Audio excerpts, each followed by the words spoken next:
හැමදාම බණ අහන්න ආස අම්මලා තාත්තලා අයියලා අක්කලා මතකෙ තියව සදහම් අම්මා YouTube නාලිකාව subscribe කරන්න. දිගටම රැඳී සිටින්න. අර එහෙ කොල්ලෙක්ගේ අම්මා කෙනෙක් ආදරේ. කොල්ලා ගොඩාක් ආදරේ. ඒ අම්මත් එහෙම එකානේ ඉතින්. ඒකට ආදරේ.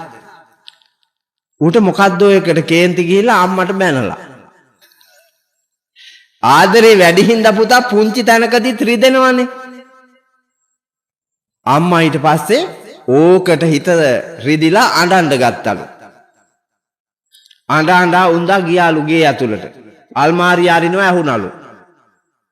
කොහෙවත් යන්නවත් හදනවත් දන්නේ නැහැ කියලා මේක එබිලා බලන්න හිටියාම නෑ ලේන්සුවක් අරන් මූණ පිහ ඉස්සරහට ගිහිල්ලා පුටුවේ ඉඳගෙන දැන් හයියෙන් අඬනවලු එහා පැත්තේ ගෙදර නැන්දට ඇහෙනවලු. නැන්ද ආවලු. නැන්ද ඇවිල්ලා බලාපන් අරුන්දව තව ඔකට කියනවා පෝම් කරනවා කියලා. අරුන්දව තව අවුස්සලා දුක හිතෙනෙව්වා කියා මෙවුන්ට කොච්චරනම් මහ එකා නැති දවසේ ඉඳලා විඳපු දුක් මන්නේ දන්නේ අක්කා මේ ගෙදර ඉඳගෙන අර ගෑණි කෑග ගහනවා. ඉතින් මේ කිය අවුස්සනවානේ. කොල්ලට හරි කේන්තිලු. ඌ බිත්තිය කෙරවලට වෙලා දැන් අහගෙන හිටියලු. හිතට දුකයිලු. ඉතින් අම්මට කවදාවත් එහෙම මොනවත් කියලා නැහැ. හිතරි දෙන්න. ඒ අතරේ මෙවුන්දා කියනවලු නංගි උඹ දන්නවනේ මං ඕක නැති හැමදාම මේක කී ගමනක් බලනවාද කී ගමනක් මං ඉඹලා ඉවරලා කබඩ් එකේ දාලා තියනවාද දවස් 3-4ක් නැති වුණොත් මම මේක ගෙනල්ලා මගේ කොට්ටේ අයිනෙන් තියලා බුදිය ගන්නවා ඕක නැති අඩුව පියවන්න එහෙව් එක බලපංකෝ කියලා කියනකොට කොල්ලා ඔළුව දාලා නැන්දට අඬ ගැහුවලු. නැන්ද මොකද්ද මේ පෙන්නන එක? පෙන්නන එක? දන්නේව නැතෝ. දැන් තොට වයස කීයද? 40යි. ඒ පෙන්නන එකට 39යි.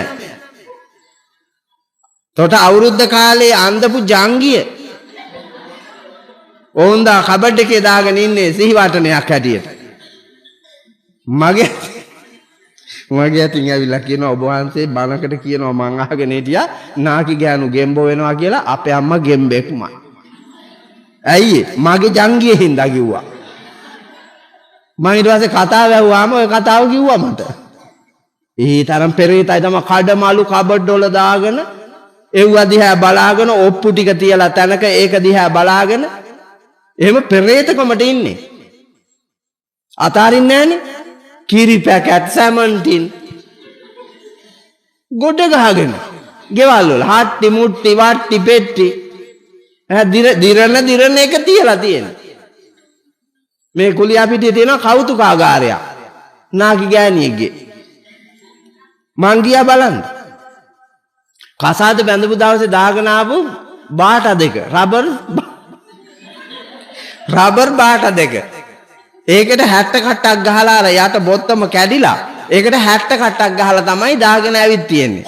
60 කට්ට දිරලා 60 කට්ට නෑ උල් දෙකක් යාන්තම් තියෙනවා අර පටියේ ගහපු එක. මෝල් ගහ වංගෙඩිය ලාම්පු තෙල් අරන්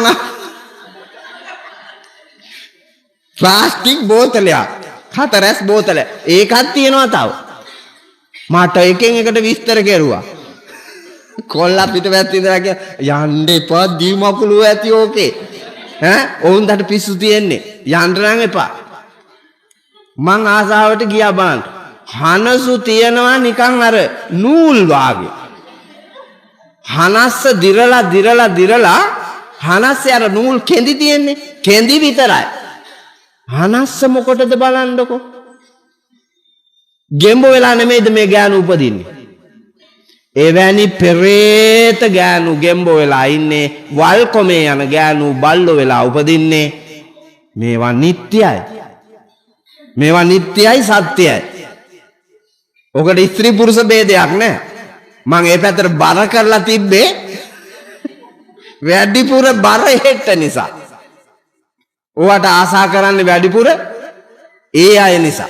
ඒ හින්දා සිහිය පිහිටුවාගෙන ස්ත්‍රී පුරුෂ ඔබ අප හැමදෙනාම ගිහි පැවිදි ඔබ අප හැමදෙනාම අවබෝධයෙන් මේ මනුලොව මනුදම් දරා ලෞතුරා තථාගත බුදුරජාණන් වහන්සේ පෙන්වා වදාළ හා යොබ්බනා ජරා අන්තා හා විනාසා මහද්දනා හා සංයෝගා වියෝගන්තා හාමතන්තා සජීවකා. මේ ලෝක ධර්මතාවය ලෝක සත්‍ය අවබෝධ කරගෙන සංසාර දුක් නිවා ලබනාමා නිවනින් සැනසීම ලබන්නට අචරිත්වා බ්‍රහ්මචර්යං අලද්දා යොබ්බනේ දනං ජින්න කොංචාව ජායන්ති කීන මච්චයෝ පල්ලල. රාගික කෙලෙස් බර ලෝකේ අසහාය පෞකාර දෘෂ්ටියකින් යන ගමනක් තමයි තියෙන්නේ. ඔබ උගන්වන්නේ ළමයින්ට සැබෑ සුන්දර මිනිහෙක් නිර්මාණය කරන්න නෙමෙයි. ලොකු පඩියක් හම්බෙන්න. විභාග ටික පාස් කරපු. ලොකු පුටුවක් හිමි. ලොකු නිලයක් හිමි. ලොකු බලයක් තියෙන මිනිහෙක්. හොරෙද්ද කුපාඩියෙද්ද මිනිමරුවෙද්ද ඒක අදාළ නැහැ. ඔබේ දෘෂ්ටියට ඒක අදාළ නැහැ.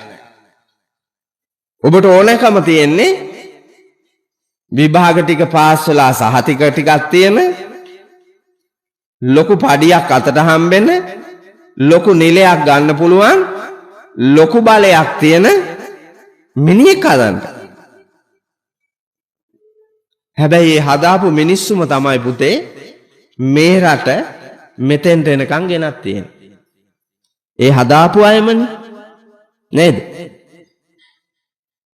මම දැක්කා ඊයේ අන්තර්ජාලේ තමයි තිබුණේ.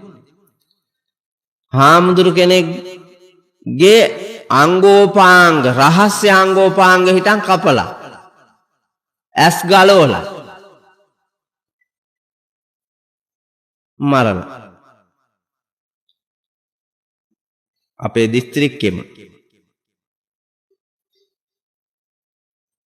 ඒ කූරතර ක්‍රියාව කරන්න පෙළඹිච්ච මිනිහාත් ඒ මරණයට ලක්වුණු හාමුදුරුවොත් දෙදෙනාගේ චරිත කොහොම තියෙන්නේ නැද්ද?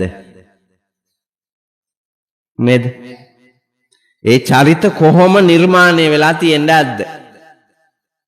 මිනිහෙක්ගේ අමානුෂික විදියට මරන්න පුළුවන් පුතා. අර අමානුෂික විදියට මරන්න ඒ දුර්ජන දුෂ්ටයා කෙසේ ක්‍රියා කරන්න හිත තියෙන්නේ නැද්ද? එවැනි අමානුෂික මරණයකට පැවිද්දෙක් හැටියට මූණ දෙන්න වෙන්න මෙයා කොහොම ජීවිතයක් ගෙවන්න ඇද්ද? මේ දෙපැත්ත කිරලා මැනලා බැලුවාම ගිහි පැවිදි ભેදයක් නෑ පුතා. ස්ත්‍රී පුරුෂ ભેදයක් නෑ. උස්මිතිකම් වල ભેදයක් නෑ. ಜಾති කුල ගෝත්‍ර වල ભેදයක් නෑ. මානව ලක්ෂණ නැත්තම් ලෞතුරා ධර්මයේහි පිහිටලා නැත්තම් ඒ සමාජයේ කඩදාසි කොළ විභාග කොච්චර තිබ්බත් වැඩක් නෑ. ඉන්න සංස්කෘතිය කොපමණ වැදගත් සංස්කෘතියක් වුණත් ඒ පුජ්‍යලයා ඉන්න විදිය මත තමයි ඔහුගේ ඉරණම තීරණය වෙන්නේ. ඒ නිසයි ධර්මය අවබෝධ කරගෙන මේ රුදුරු ගොරහැඩි නපුරු දුෂ්ට අඥානවන්ත සමාජයේ දිනන්න වීරිය කරන්න කියන්නේ. මේ මෙතන ඉන්න අපි ඔක්කොටම තද බල දෝෂයක් තියෙනවා. ඒකයි පුතේ මේ හරි දේ තේරෙන්නේ නැත්තේ. කර්මානුරූපව හැදිච්ච සමාජීය වශයෙන් බලපෑම් කරපු රෝගයක් තියෙනවා ඔබට මේ ඉන්න හැමෝටම තියෙනවා. ඒක තමයි පිස්සු. ඔයාලා ඔක්කොටම තියෙනවා පිස්සු. එක එක ප්‍රමාණ වලින් තියෙන්නේ. හොඳට අහගෙන ඉන්නකො සමාජේ. එතකොට ඔබට ඇහෙනවා ගෑණි මිනිහට කියනවා මේ මිනිහට පිස්සුද මන්ද කියලා. මිනිහා ගෑණිට කියනවා "රමසට පිස්සුදායිස?" දෙමව්පියෝ දරුවන්ට කියනවා "මේ ළමයිට පිස්සුද මන්ද?" ඔය හැටි කොහෙන්ද පුතා මේ වියදම් තියෙන්නේ? ඉල්ලන වෙලාවට ඕවා කරන්න. ඒකේ දුක දන්නේ අපි. රමසලාට පිස්සු. දෙමව්පියෝ ළමයිට කියනවා. ළමයි ඊට පස්සේ අම්මටයි තාත්තටයි කියනවා අම්මටයි අප්පච්චිටයි පිස්සු. අපිනේ දන්නේ. ඒ තැන් වලට ගියාම මූණ දෙන්න ඕන විදිය. ඔයාලා දන්නේ නැහැ නේක. දැන් මේ ගෙදර ඔක්කොටම පිස්සු නැද්ද? ගෑණි කියනවා මිනිහට පිස්සු කියලා, මිනිහා කියනවා ගෑණිට පිස්සු කියලා, ළමයි කියනවා අම්මටයි තාත්තටයි පිස්සු කියලා, අම්මයි තාත්තයි කියනවා ළමයින්ට පිස්සු කියලා. ඇයි? හේතුව මොකද්ද? එකෙක් අනිකාට ගැලපෙන්නේ එකෙක් අනිකාට ගැලපෙන්නේ ජීවත් වෙන විදිය. ගලප ගන්න තරම් බුද්ධිය නැහැ. ඒ අඩුවට බුදුහාමුදුරෝ දේශනා කළා සබ්බේ පුතජ්ජන උම්මත්තක